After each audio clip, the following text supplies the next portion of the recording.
When Professor first approached me to discuss my grief, what I've been going through, and how it relates to our class, Cultural Anthropology, I honestly was in a fog and could not put my thoughts together.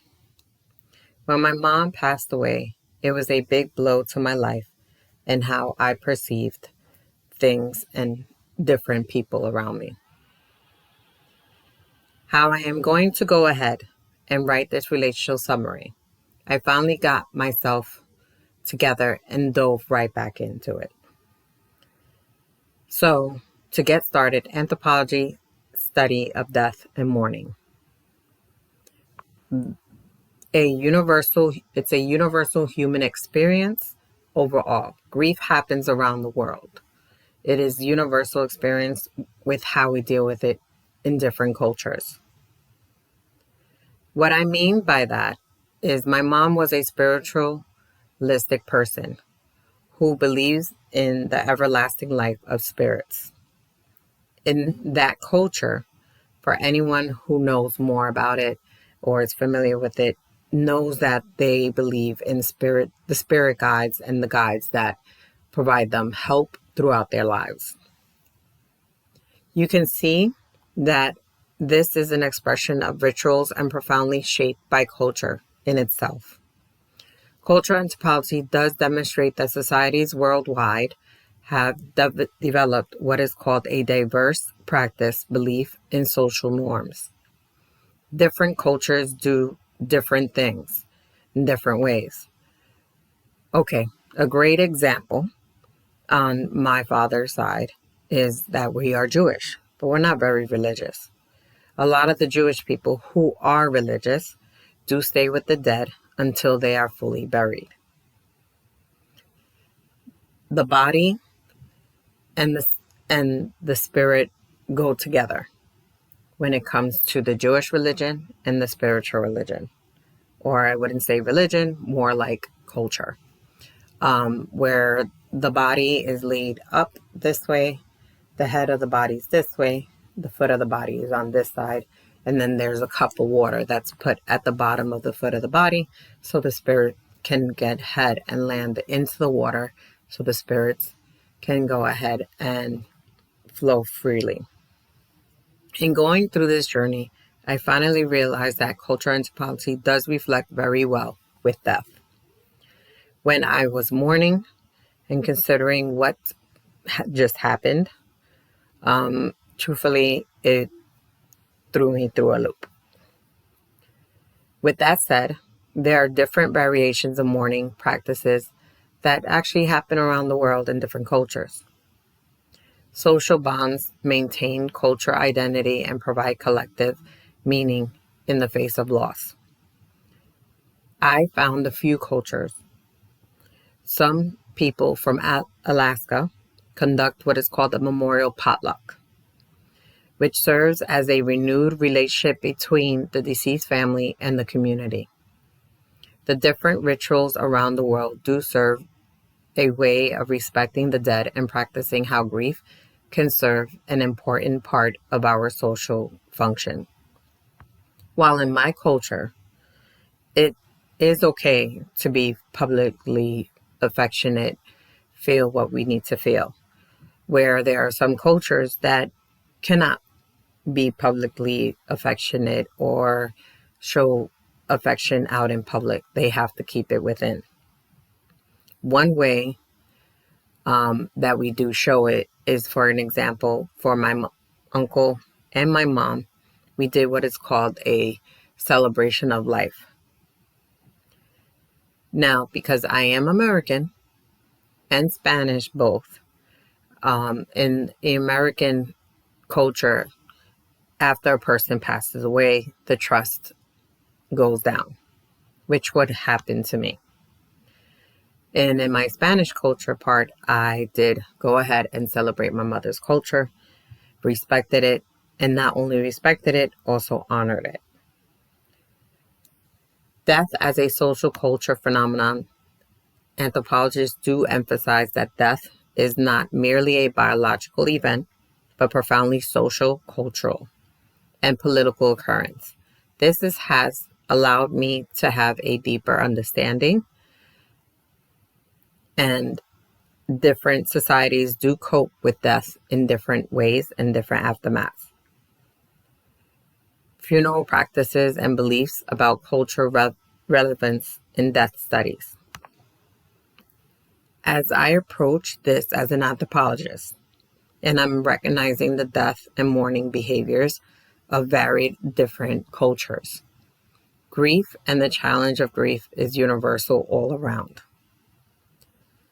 So, as the words of John Topoli provided me a crucial insight in how societies do cope with death, revealing the complex interplay between individual grief, social structures, and cultural beliefs.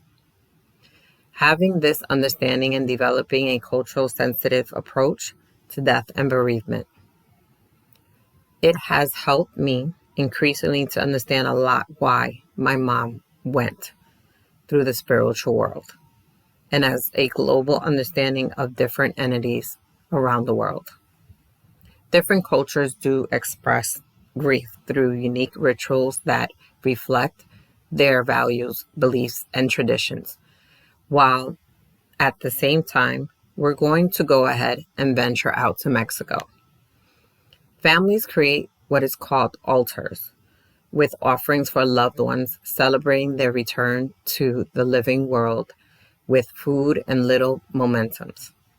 Let's go to the opposite side and let's now visit Japan, where families clean graves, light lanterns to guide spirits, and perform Bon Adari dances to honor their ancestors. Now let's take another quick peek look at Ireland. Ireland, where a social gathering where stories and emotions are shared, blending mourning with a celebration. The Tibetans do what is called a scavenger and symbolizing the cycle of life and the rebirth. Overall, all these different rituals in these different cultures respect the dead and emotional support enforcers, which is called a community solidarity. Stepping into the way the Irish do their celebration of someone's life, it's the same exact thing that we did for my uncle and my mom. The celebration of life, bringing them back to who they are as people, not focusing on the fact that they are gone and no longer here. I have actually always been fascinated with ancient Egypt. Their culture has what is called a profound complex relationship with death and viewing it as an overall. They believe in transitioning to another phase of its existence. My mom also had that belief. She said one day that when she dies, she will be a fly on the wall. Ancient Egypt did believe in three main afterlife ideals: the underworld, the eternal life, and the rebirth of the soul. This reminded me of my mom's spiritual side. She believed in rebirth of the soul. She believed that the soul was never unrested, that the soul has always has something to do.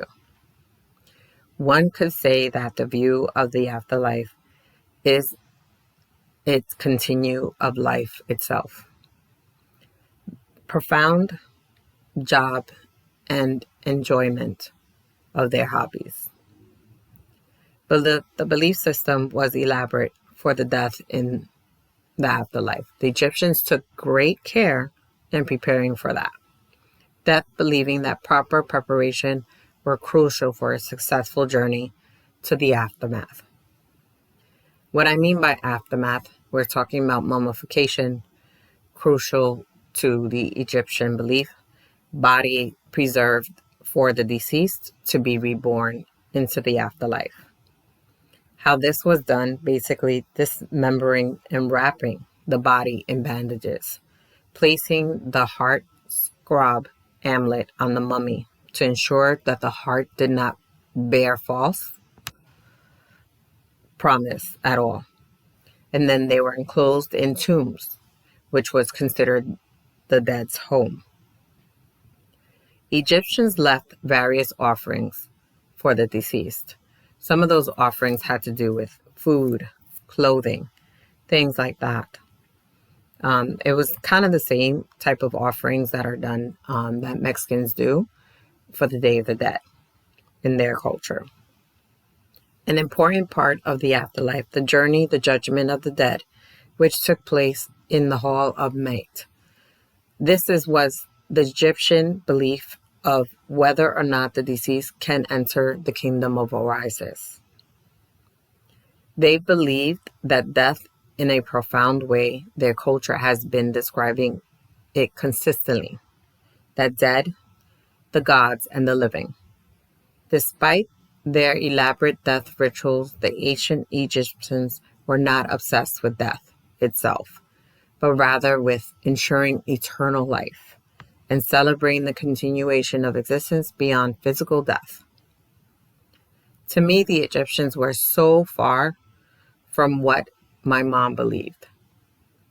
The Mexican culture reminded me a little bit of my mom's spiritual journey as well. How are their families creating what are called altars with their photos, personal items, and offerings as well? So, as a cultural anthropologist, I leave you with these highlights: that death is not merely a biological event, but a deeply social and cultural phenomenon. Through the different rituals, societies manage honoring the dead through mummifying or altars and potlucks, serve to reinforce relationships, process loss, and ensure the deceased transition to an afterlife, to reflect to broader cultural values, demonstrating how death is tied social norms and morals and spiritual systems, offering me a profound insight into how humans collectively navigate morality. Thank you. I hope you've enjoyed this. Bye-bye.